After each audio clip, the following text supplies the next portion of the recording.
কিশোরগঞ্জের ভৈরব রেলওয়ে স্টেশনে এক অলৌকিক ঘটনার সাক্ষী হয়েছেন শত শত যাত্রী।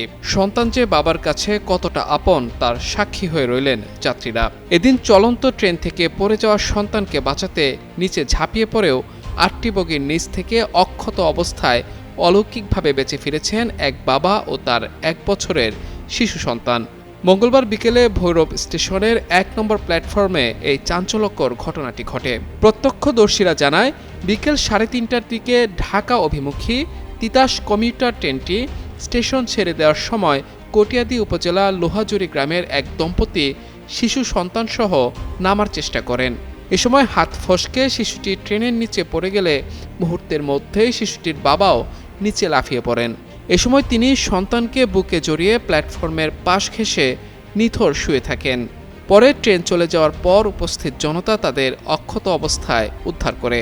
প্রত্যক্ষদর্শীরা এ ঘটনাকে সৃষ্টিকর্তার অপার কৃপা ও মিরাকল বলে অভিহিত করেছেন।